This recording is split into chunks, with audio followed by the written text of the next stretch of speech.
I saved my boss's career when he was crying in my car. 3 years later, he erased mine in public and blamed me for his failures.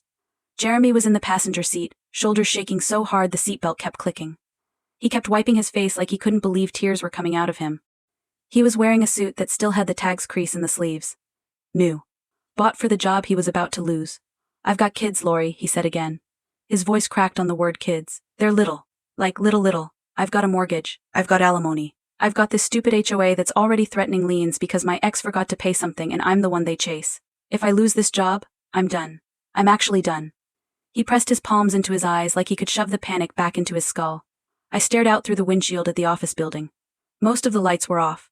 The cleaning crew was still inside. The parking lot was empty except for my car and his humiliation. He swallowed like he was about to confess a crime. I oversold myself, he said. Not totally lied. Not like a felony, but I made it sound like I've done this exact job before. I haven't. He let out a weird laugh. It wasn't funny. It was the laugh of a man realizing he's standing on ice. I thought I could figure it out as I went, he said. I thought I could learn it fast. I thought I could fake it until I made it. And I can't. I can't, Lori. They asked me one question in there and I swear to God I saw the board member's eyes change. He turned to me so fast his seatbelt tugged. Please, he said. Please. You know how this place works. You know the systems. You know what they want. Just help me get through this review. I'll do anything. I swear to you. I swear on my kids. I'll never forget this. I owe you. I'll owe you forever. That was the moment that should have made me step back. The swearing on kids. The forever. The desperation. It was a lot. It was too much. But I'm the kind of person who fixes things. Not because I'm a saint. Because I can't stand watching something collapse when I know how to stabilize it. Okay, I said. Stop crying. Hand me your laptop. He fumbled it out of his bag. He tried to wipe his face and kept smearing tears across his cheek like he was painting himself pathetic. I flipped the laptop open on my lap. What did they ask you? I said. He blinked at me. What the question, I said. The one that made their eyes change. He swallowed. They asked why our reporting didn't match the audit assumptions. I answered, but it sounded like guessing. It was guessing, I said. He flinched. Okay, I continued. We're going to rebuild your numbers. We're going to clean your language. You're going to stop promising things you don't understand. And you're going to stop talking like you're the smartest person in the room. He nodded so hard his hair fell into his eyes. I worked right there in the car. For 2 hours. 3. The clock rolled past midnight. I rebuilt his forecast. I rewrote his deck. I replaced his fluffy buzzword slides with clean logic and simple explanations. I highlighted landmines and wrote him answers like a script. When I finished, I turned the laptop toward him. Read this, I said. He read, lips moving, eyes widening. This is perfect, he whispered. It's accurate, I said. Don't confuse accurate with perfect. He looked at me like I'd just pulled him off train tracks. Thank you, he said. Then he grabbed my hand with both of his. Thank you. I swear, Lori, I swear to you. I'll never forget this. He said it like a vow. The next morning he hugged me in the hallway, right in front of people, and said, loud enough for anyone to hear, I owe you my life. I believed him. And if you're already thinking, Lori, you idiot, trust me. I've said it to myself 100 times since.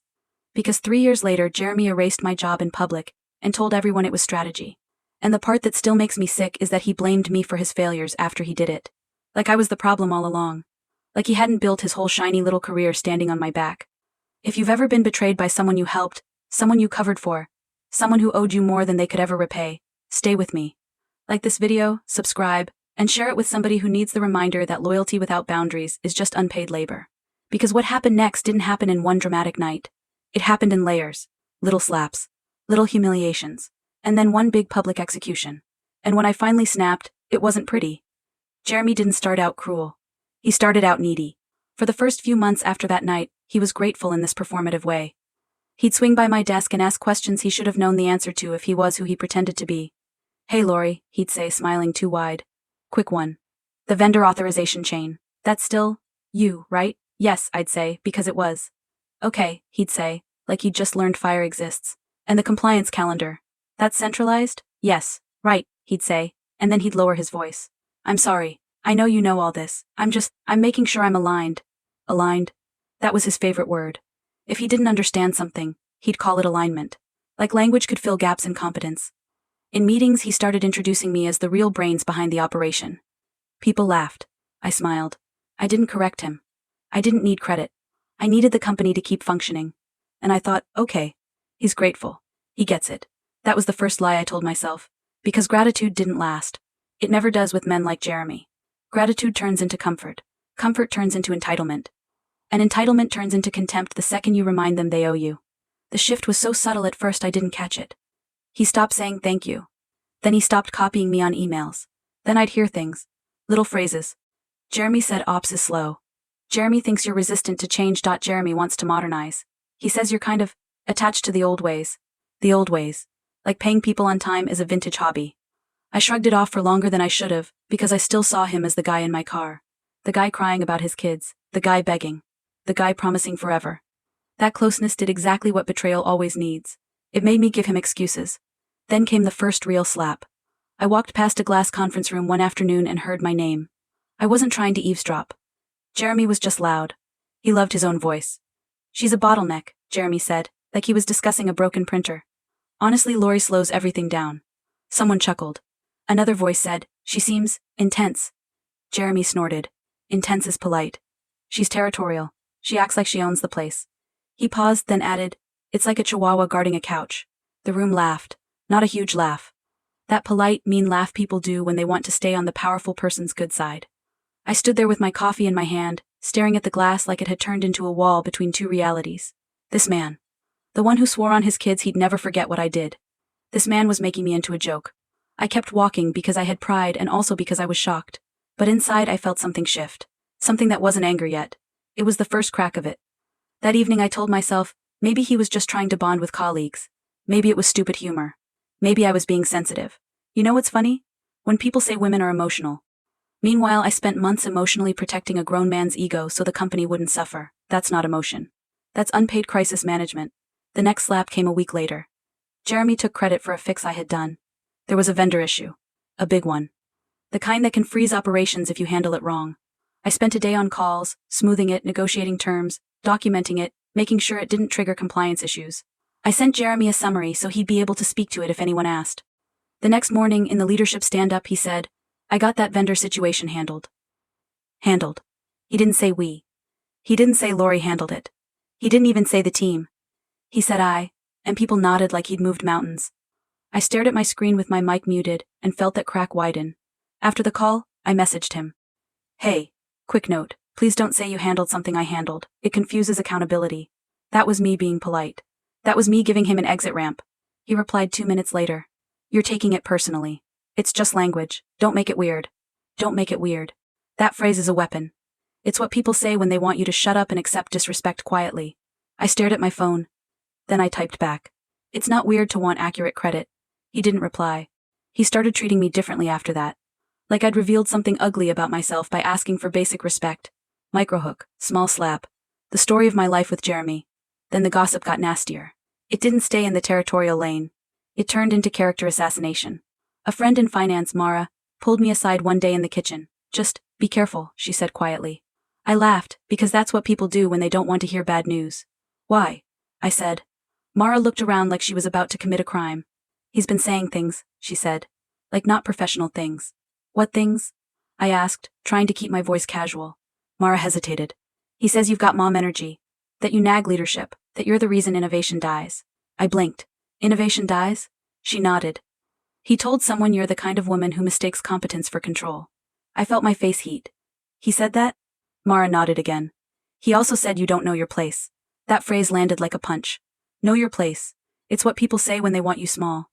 I went back to my desk that day and sat there looking at my to-do list like it was written in another language. I could feel something building behind my ribs. Not sadness. Anger. Real anger. The kind that makes your hands cold. Because now I could see it. Jeremy wasn't just being careless. He was building a narrative. He was painting me as a problem so that when he eventually got rid of me, people would feel relieved, not shocked. And it worked. It was working. I could feel the subtle shift in how people spoke to me. The slight caution. The small distance. He was isolating me socially while leaning on my work operationally. Another microhook. Another slap. Then came the day of the company-wide call. It was a Tuesday. Mandatory attendance. Cameras on. Jeremy loved a stage. He appeared on screen with a fresh haircut and that smug smile he wore when he thought he'd outsmarted reality. Thanks for joining, he said. Today we're aligning around our next phase of modernization. Modernization. Another word for I want to break things and call it innovation. He shared his screen. Slide after slide of corporate nonsense. Vision. Agility. Synergy. The whole diet of empty calories. Then the slide. Streamlining legacy functions. And there it was. My name. My role. A neat little box with a bullet point that said eliminated effective immediately. He didn't pause, didn't stumble, didn't soften. Some roles have run their course, he said smoothly. And we've decided to move in a new direction. My stomach dropped. As of today, he continued, Lori's position is no longer required. I sat there with my camera on, my face on screen, trying to hold my expression steady like I wasn't being publicly stripped. He didn't look at me once, and then he smiled like he was proud of himself. This isn't personal, he said. It's strategy. The room went silent. I could see people blinking. Could see the discomfort, the confusion, the fear of being next. I unmuted for 1 second. Understood, I said, voice calm. I'll transition what I can. Jeremy's eyes flicked to my square for half a second, and I saw relief. Pure relief. He thought I was taking it quietly. He thought my restraint meant surrender. He thought wrong. But I didn't explode on that call. Not publicly. Not yet. I didn't want to give him the satisfaction of calling me emotional in front of everyone. Instead, I saved my anger for the place it could do damage. Records. Rooms with legal people. Rooms where words get written down. 2 hours later, HR called me in. It was supposed to be an exit meeting. Paperwork. Formalities. A thank you for your service in a nice corporate tone. Jeremy was already there. Not sitting quietly. Sitting like a king. Leaned back. Arms crossed. Smook. The HR rep, Denise, started in her careful voice. Lori, thank you for meeting with us, she said. This is a difficult conversation, and I want to make sure we handle it with respect. Jeremy cut her off. Let's not sugarcoat it, he said. This was overdue. Denise's eyes widened slightly. Jeremy, no, Jeremy snapped.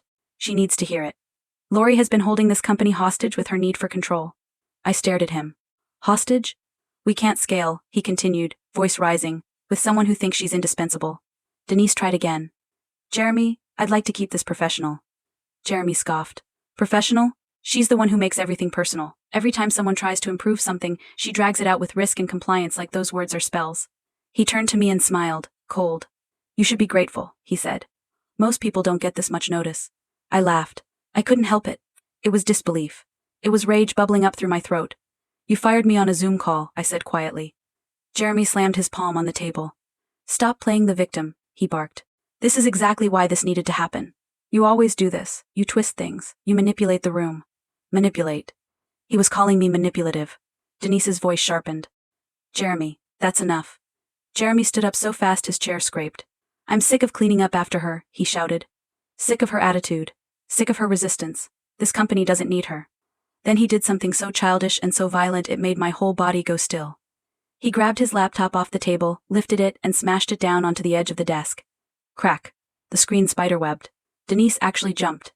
I sat there staring at the broken laptop thinking, this is the man who cried in my car about his kids. This is what power did to him. A little power. Not even real power. Just the illusion of being untouchable. Jeremy pointed at the broken laptop like it proved something. This, he shouted, is what I've been dealing with. Constant chaos. Constant excuses. Denise stood up, voice tight. Jeremy, step out. He turned on her too. Don't tell me what to do. I'm the one fixing this place. Denise held her ground. Step out. Now. Jeremy's nostrils flared. He looked at me like he wanted me to react. Like he wanted me to give him a story he could use. I didn't. He stormed out, slamming the door so hard the glass rattled. Denise exhaled and sat back down, her face pale. I'm sorry, she said quietly. That wasn't acceptable. I nodded slowly. It's fine, I said. It wasn't fine. But I wasn't going to perform my pain for HR. Denise slid the paperwork toward me. Severance. Dates. Non-disparagement clause. Non-disparagement. That was cute. I want to be very clear, I said, voice calm. I'm not signing anything that stops me from answering questions truthfully, if the board asks. Denise blinked. Lori, I'm not threatening, I said. I'm stating a boundary. Denise hesitated, then nodded. We can review that. I signed what I needed to sign, with that clause adjusted. Then I left the building with my box and my dignity intact. I wish I could say I went home and cried. I didn't. I went home and raged. I threw my shoes across the room. I paced. I said things out loud I'd never say at work. I replayed that Zoom call in my head and imagined myself unmuting and telling the truth. And then I did something I should have done years earlier. I opened a notebook and started writing down everything. Not feelings. Facts. Dates. Decisions. Times Jeremy leaned on me. Times he begged. Times he promised. Times he took credit. Times he insulted me. Because here's the thing about men like Jeremy. They rely on you being too stunned or too tired or too decent to keep receipts. They rely on your restraint. I was done lending him mine. 2 days later, Jeremy called. From a different number. Because I blocked him. That alone would have been insulting. The nerve. The audacity. But his tone made it worse. He wasn't apologetic. He was annoyed. Hey, he said. Quick question. I said nothing. I need the compliance calendar, he continued. And the vendor authorization list. Also that audit notes folder you kept. We're missing it. I laughed. Loud. A real laugh. You fired me, I said. He sighed like I was being inconvenient. Don't be petty, he said. Petty. Petty. Petty. I said, Jeremy, you smashed a laptop in an HR meeting. That was heat of the moment, he snapped. You know how meetings get. How meetings get, I repeated. He kept going, because Jeremy never knew when to stop digging. I've got kids, he said again, like it was a key that opened any door. I don't have time for this. I'm trying to keep the company steady. You care about the company, so do the right thing. The right thing. I said, you told people I was holding the company hostage. He went quiet for half a second, then said, you always twist words. I almost admired it. The gaslighting was automatic. Like breathing. Send the files, he said. His voice dropped colder. Or don't expect a good reference. There it was. The threat. I leaned back on my couch and smiled, because suddenly I wasn't angry. Suddenly I was clear. You don't get to threaten me, I said. You don't get to fire me in public, smear me in private, then call and demand my work. You're being emotional, he snapped. This is business. I said, no, Jeremy. This is consequences. He exhaled sharply. You're making yourself look bad. I laughed again. Oh, Jeremy, you haven't even started looking bad yet. Then I hung up and blocked that number too. That was the moment the story changed. Because once I stopped being accessible, Jeremy had to face the world without the quiet person who made him look competent. And the world immediately started showing him who he really was. Week 1, payroll went out late. Not days late. Hours. But hours matter when you're messing with people's rent. Hours matter when you've got employees with kids and mortgages. Funny how those words matter when they're not Jeremy's. Slack lit up. People panicked. Finance scrambled. Jeremy sent a company-wide email blaming the bank. It was a lie. The bank didn't change. The payroll system didn't break. The issue was authorization and process control. Things I'd centralized for a reason. Things Jeremy didn't understand because he'd always treated operations like magic. Microslap for the viewer. The first crack. Week 2, a vendor paused service. No warning. No grace period. Just a clean email. Pending updated authorized signatory confirmation. Jeremy forwarded it to a group chat with, why is this happening? People replied with nervous little messages. We're checking. We're looking into it, we'll update soon. Nobody had the answer. Because the answer was me. Week 3, compliance flagged a missing filing. Not a catastrophic one, but the kind that starts a chain reaction if you ignore it. The kind that makes auditors take a second look. Jeremy replied, on track. He had no idea what he was talking about. Because the filing required documentation he didn't have access to. Access the first controlled because confidentiality isn't a vibe, it's a requirement. Jeremy called IT. IT told him to contact governance. Governance used to be me. By the end of week 3, people started saying my name in sentences they'd never said before. Lori used to handle this. Did Lori document this? Where did Lori keep the calendar? Jeremy hated those sentences. I know he did. Because he started trying to poison them. He called a leadership meeting and said, we're dealing with some short-term turbulence because Lori kept too much centralized. Kept too much centralized. Like stability was selfish. He said, this is exactly why we needed to modernize. Then he said the vile part. Lori kept everything in her head, he told them. She didn't empower the team. It was unsustainable. Someone repeated that to me. Word for word. And in that moment my anger turned into something colder. Because that was the plan. He fired me, then blamed me for the instability he caused by firing me without a transition plan. He wanted to make it look like he saved the company from me, when in reality he'd removed the lock on the door and then acted shocked someone walked in. I texted him one line. Stop saying my name in rooms I'm not in. He replied fast. Stop acting like a victim. I stared at it. Then I typed back, you're not a villain. You're a coward with a calendar problem. Fix it. Then I blocked him again.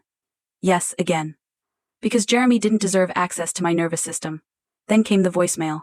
Someone forwarded it to me by mistake. A director who was trying to be helpful and didn't realize what he was handing me. I listened to it 3 times. Jeremy's voice, irritated, dripping with contempt. I don't know why everyone's panicking, he said. Lori overcomplicated everything. This is exactly why we needed to move on. Then he laughed. She acted like she was the backbone. Newsflash. There's no backbone. It's a company, not a body. He paused, then added, and honestly she was getting too comfortable. She needed a reminder she's not untouchable. A reminder. I saved that voicemail like it was gold. Because it wasn't gossip. It was intent. It proved exactly what he'd done and why. Microhook. Receipt acquired. Around this point, if you're watching and you've ever had someone you help turn around and talk about you like you were trash, I want you to do one thing for me. Drop a comment. Tell me where you're watching from, or tell me the most disrespectful thing someone said after you helped them. I read those. And I promise you, you're not crazy for still being mad. That kind of betrayal sticks because it's not just about work. It's about dignity. Now back to Jeremy. By week 6, the board was nervous. Not because the company was collapsing. Not yet. But because it was wobbling in ways that make auditors and investors start sniffing around. And Jeremy's whole brand was control. When control slips, people start scanning for the reason. The CFO got pulled into a conversation. Why did we remove Lori? A board member asked. The CFO didn't have a good answer.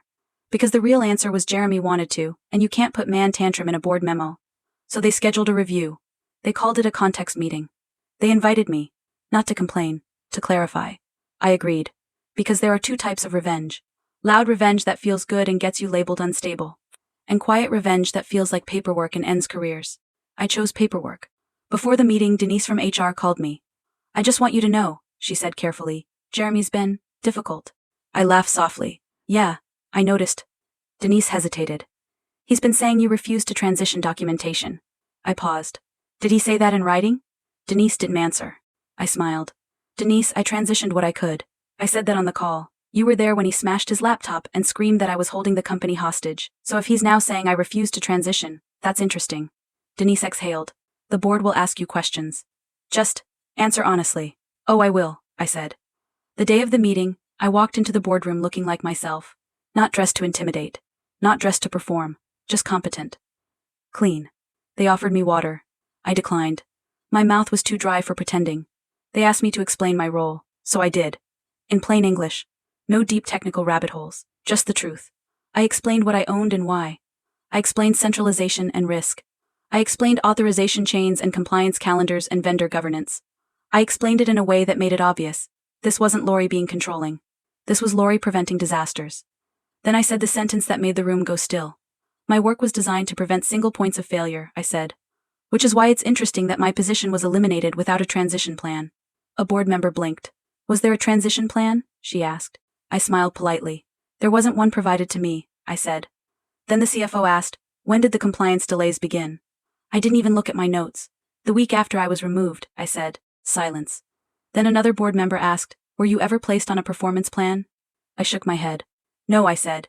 No warning, no counseling, no plan. I was removed publicly, and then I was blamed privately. The board member's eyes narrowed. Blamed how? She asked. I slid 1 page across the table. It was a simple timeline. Clean. Dated. Quotes. Meeting references. No emotional language, just facts. And 1 attachment note at the bottom. Voicemail transcript, not the audio. The transcript. Because audio makes people react emotionally. A transcript makes people react legally. They read it. No one spoke for a moment. Then the chairwoman looked up. Jeremy said you needed a reminder you're not untouchable? She asked. I nodded once. Yes. The chairwoman's lips pressed together. Bring him in, she said. Microhook. Trap set. Jeremy walked in smiling like he was arriving to accept an award. He looked at me like I was a minor inconvenience. A piece of lint. Lori, he said loudly, good to see you. I hope we can be constructive. Constructive. Like he wasn't the one who lit the fire. He sat down without being invited and crossed his legs like he owned the room. The chairwoman didn't smile back. Jeremy, she said, why was Lori's role eliminated without a transition plan? Jeremy didn't flinch. He was prepared. Lori resisted modernization, he said smoothly. She created bottlenecks. We needed agility. Also, she didn't document effectively, so we're rebuilding more sustainable frameworks. I didn't move. The CFO leaned forward. Jeremy, he said, Lori's documentation appears to be extensive. Jeremy's smile tightened. Well, he said, documentation exists, but it's not accessible. The chairwoman raised an eyebrow. Accessible to who? She asked. Jeremy hesitated. It was a tiny hesitation. Half a second. But in that half a second, the room saw it. He didn't understand the system. He never had. He'd just been loud enough to hide it. Then the chairwoman asked, Jeremy, can you explain the compliance calendar structure and how responsibilities were redistributed? Jeremy opened his mouth. Closed it. Then he said, we're still finalizing that. Finalizing. After 6 weeks of wobble. After payroll delays. After vendor pauses. After compliance flags. One board member leaned back and said, so you eliminated the role and then improvised. Jeremy laughed, too quickly. We're in a transition period. Then he did the classic Jeremy move. He tried to turn it into personality. Lori's been emotional about it, he said, smiling like he was reasonable. Which I understand. But we can't run a company based on feelings. Based on feelings. I felt my jaw tighten. That's when I spoke. Not loudly. Not dramatically. Just enough. Jeremy, I said, you cried in my car and begged me to save your job. The room froze. Jeremy's face changed. Just for a second. The mask slipped. The panic flickered. The chairwoman's eyes snapped to him. Is that true? She asked. Jeremy laughed. That's not relevant. Oh, it was relevant. Because it showed closeness. It showed debt. It showed betrayal. It's relevant, I said calmly, because you're pretending you removed me for performance. But you've been afraid of being exposed since the day you got here. Jeremy's jaw clenched. That's ridiculous, he snapped. I didn't argue. I didn't have to. The board had the timeline. They had the transcript. They had the pattern. And then Jeremy did what Jeremy always did when he felt cornered. He escalated. He leaned forward, eyes sharp, voice turning nasty. You know what, Lori? He said. You always loved this. You loved being needed. You loved feeling powerful. You're not the hero here. You're just mad you don't get to control everything anymore. The word control. His favorite weapon. The chairwoman's voice cut through the room. Jeremy, she said sharply, that's inappropriate. Jeremy turned on her, because once men like Jeremy feel threatened, everyone becomes the enemy. I'm the one fixing this mess, he snapped. I'm the one cleaning up the chaos she created. Chaos. I almost laughed. Almost. Then he said it. The line that ended him. She needed to be put in her place, he barked. Put. Place. Silence filled the room like smoke. One board member actually flinched. The chairwoman's face went cold. Jeremy, she said slowly, step out. Jeremy blinked. Excuse me? Step out, she repeated. Jeremy stood up, breathing hard, looking around like he expected someone to back him up. No one did. HR appeared at the door. Legal appeared behind them. Jeremy's eyes flicked to me like he wanted me to rescue him again. Like some instinct still believed I'd fix it. I didn't move. He walked out. And for the first time since the night he begged me not to let him lose everything, I watched him face consequences without my body stepping in front of them. 2 weeks later he was gone. Not a heroic resignation. Not a farewell email. Not a pursuing new opportunities post with fake gratitude. Escorted out with a box. Quiet removal. The kind that follows you. The kind that turns your next job interview into a polite rejection. A few people messaged me afterward. One said, I didn't know he was like that. Another said, I'm sorry. I believed him. Mara from finance sent me a voice note that made me laugh for the first time in months.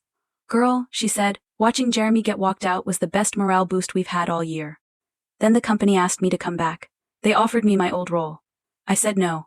Not because I was above it. Because I wasn't going to return to a position designed around saving other people from their own incompetence. So we renegotiated. I became head of operational risk and governance. Direct report to the board. No more middleman. No more fragile ego. No more Jeremy layer between me and the people who needed truth. And I demanded one clause. Any leadership change affecting my function required board approval. They signed it. Because now they understood what I'd been trying to prevent all along. I wasn't a chihuahua guarding a couch. I was the lock on the front door. A month later, I ran into Jeremy at a coffee shop near the office. He looked smaller. Not physically, socially. Like he'd been uninvited from rooms he used to dominate. He spotted me and his face tightened like he'd bitten something sour. You happy? He asked. I sipped my coffee. About what? I said. He scoffed. You ruined my career. I smiled. Not sweet. Not kind. Just honest. No, I said. I stopped lending you mine. His nostrils flared. You could have warned me, he said bitterly. I leaned in just slightly, not because I wanted drama, but because I wanted him to hear it clearly. I did, I said. For 3 years. Then I stood up, grabbed my cup, and walked out. And here's the part I want you to take with you. The betrayal wasn't that Jeremy fired me. The betrayal was that I saved him when he was weak. I protected him. I carried him. I covered his gaps. I let him stand on my work until he felt tall enough to kick. And when he finally got a little power, he used it to humiliate me in public and poison me in private. He called it strategy. He called me emotional. He called me a bottleneck. He said I needed to be put in my place. But when the system started failing and the board needed truth, he couldn't buzzword his way out of it. Because buzzwords don't fix payroll. Buzzwords don't satisfy auditors. Buzzwords don't calm regulators. Buzzwords don't survive receipts. And before I go, drop one more comment for me.